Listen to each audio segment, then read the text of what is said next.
and said, yes. And when it started, I was running GRIP by myself with a friend of mine, so it was just the two of us. But what really will stay in my mind and why I pushed for the antiretroviral was in July of 2000, I had 9 children under 10, one after the other raped. And I couldn't pat these children on the back and walk them out the hospital door and say, you're going to be okay, when I know they're not. I couldn't live with myself that way. I just kept these kids' eyes and face in my head and thought, this is who I'm doing it for. This is what we fight for. These are who we fight for. There's a myth that if you rape a child, you will get cured of HIV/AIDS. In Johannesburg, they say 2 in 4 men believe that myth. But in the rural areas, I would say 3+ believe in that myth. The survivor is 4 years old. She was abused by a 14-year-old child. In addition to providing immediate care, GRIP counselors tracked the progress of survivors and provided continual support. The red stripe is now on the control lines. That means the child is still negative. But the success of the program threatened local health department officials bent on preventing the distribution of antiretroviral drugs. They banned GRIP from the hospital and fired Dr. von Mollendorf. And I was called in and told to immediately stop helping rape survivors, and then they did shut us out. They sent us an eviction order. We were locked out of the rooms. Several healthcare workers in Mpumalanga have been charged with misconduct. Their crime, helping rape victims to get counseling and free anti-AIDS drugs. The implications for the people who did not have our care meant they got no counseling.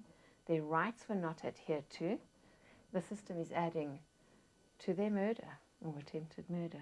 Amnesty International made our support for Dr. Mollendorf very clear to the South African government. Amnesty International activists applied the same methods and tactics they have traditionally used in fighting for civil and political rights, to fight for the right of women and girls in Mpumalanga to receive the best available standard of health care. Amnesty International researched the relevant laws and standards and wrote a strongly worded brief to government officials reminding them of their obligations. These actions contributed to the GRIP Center being reopened and Dr. von Mollendorf being reinstated. We may have won the battle, but we haven't won the war. While the South African government has taken steps to address these problems, women and girls still experience widespread abuses of their right to be free from violence and to receive anti-AIDS drugs and counseling.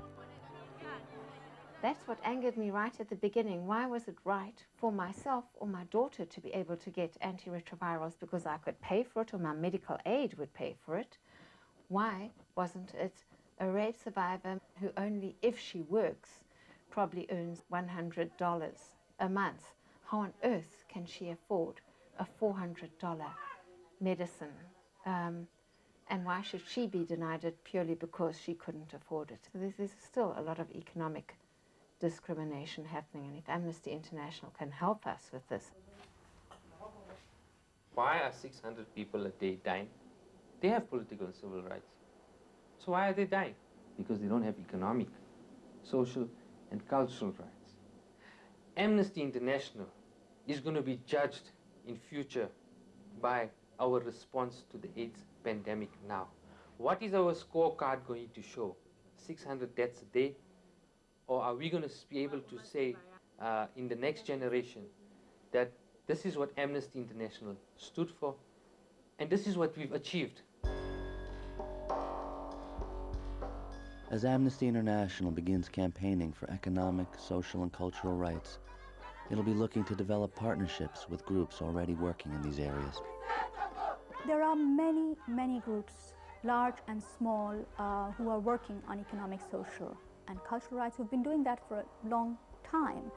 Amnesty International is coming into this area with great humility. We recognize the enormous contribution that others have made to it. We have a lot to learn from them. We have also, we believe, we have something to contribute to their work. We can bring to the work that others are doing, our expertise from the area of civil and political rights.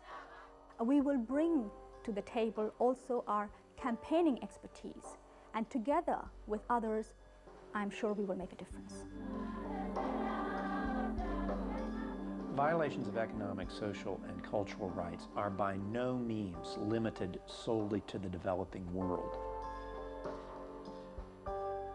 We see here in the United States some very profound violations of those rights. We have poverty. We have inadequate access to health care. We even have people in this country who don't have adequate access to food. These kinds of fundamental rights are violated here in the United States every day, just as they are elsewhere around the world.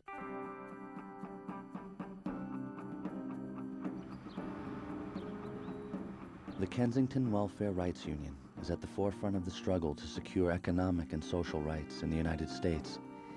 The Kensington Welfare Rights Union began in 1991 with a group of welfare recipients, myself being one of them, struggling to try and survive, and we began in Philadelphia in the basement of a church. In America, to have the kind of devastation that you have in Kensington,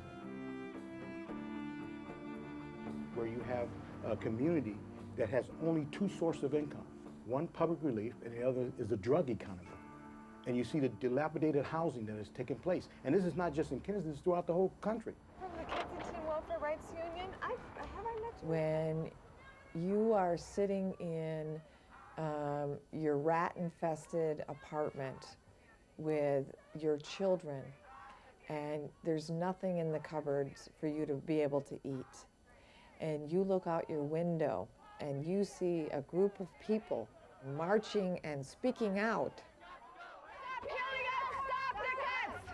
Stop killing us! You get inspired by that and you want to run out and you want to join those people because you're going to break if you don't link up to something that's bigger and that inspires you and that gives you hope. You got any vets friends who are homeless and stuff? You let them know, all right? Because we're going to make that fight, all right? We're talking about problems of life and death when we're talking about economic human rights. With the downsizing, with the layoffs and just deindustrialization that's happening throughout the country, people are suffering. We are finding families, mothers and babies living under freeway that are just there in their cars and stuff. This is happening throughout America. There's something very criminal about not feeding people when you have enough food to feed the world. There's something criminal about not housing people when we have more abandoned houses than we have homeless people.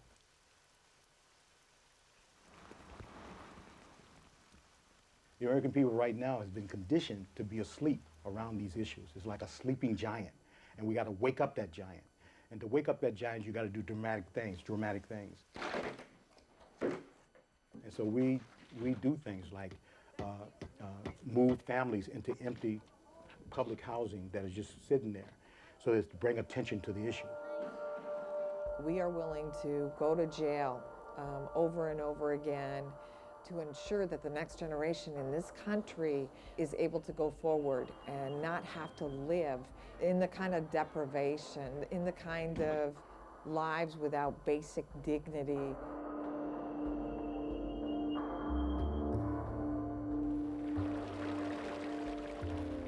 Be a human being, you gotta have a right to a house, you gotta have decent housing, you gotta have a decent job. These things are life and death issues that should not be negotiated.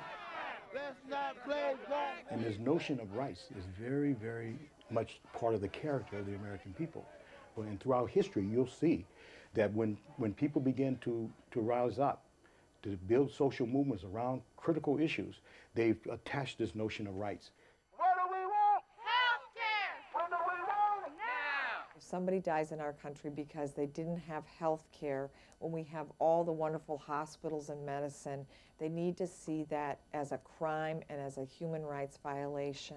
The first thing we need to do is to make it clear to everyone, from the highest levels of our government to every citizen in this country, that violations of such things as the right to food and the right to health care, that these are just as serious, just as profound violations of human rights as the traditionally understood civil and political rights, such as the right not to be tortured or the right to a fair trial. Has your family ever gone without milk because there wasn't enough money for food? Same thing here. Documenting economic human rights violations are incredibly important, especially in the United States of America, because people don't believe that they exist. We need human rights monitors, and we need Amnesty International to take the same kind of approach that they take toward torture and some of these other political issues, and put that same emphasis on economic issues, because the consequences are the same.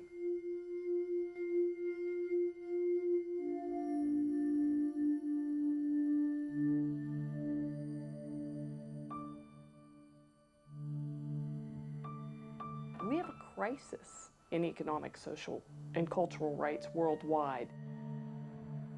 Amnesty International, when it brings its internationally credible research and monitoring skills to issues of economic, social, and cultural rights, will directly benefit organizations working in communities advocating for these rights. And we're going to bring our extensive, effective, bold movement, global movement of people to the popularization of those rights. Poverty and the other abuses it gives rise to may seem inevitable, but the Kensington Welfare Rights Union doesn't think so. There was a moment in time where people felt that slavery could never end, but it's ended. Like that movement, this movement of economic human rights is going to start crawling before it walks. It's going to start step by step. Everything starts small before it becomes big. And we know that in the years to come, that the movement of this century is going to be a movement for economic human rights. Amnesty International's work is strengthened enormously by forming coalitions and alliances and partnerships with those who have already worked in this area, who bring to us the testimony, the witness, the stories of those who have suffered these violations. That transforms these questions from the abstract to the concrete. That makes these living questions. That puts flesh and blood on the abstract bones of the International Covenant on Social, Economic, and Cultural Rights, on all of the treaties, the laws. That puts the flesh there, and that's what we all need. Amnesty International, as the world's largest human rights organization, has always set the agenda for human rights activism. Amnesty put on the agenda torture. Amnesty put on the agenda the abolition of death penalty. I wouldn't like to think that we used to work on civil and political rights. We're going to stop working on them now, and we're going to shift to working on economic, social, and cultural rights. That's not the idea at all. What we will do is we will try to bring all those rights together by looking at how people suffer human rights abuses and show that human rights are actually an indivisible whole. I hope that Amnesty International will in the future stand not only for prisoners of conscience, but also for prisoners of violence, for prisoners of illiteracy, for prisoners of poverty.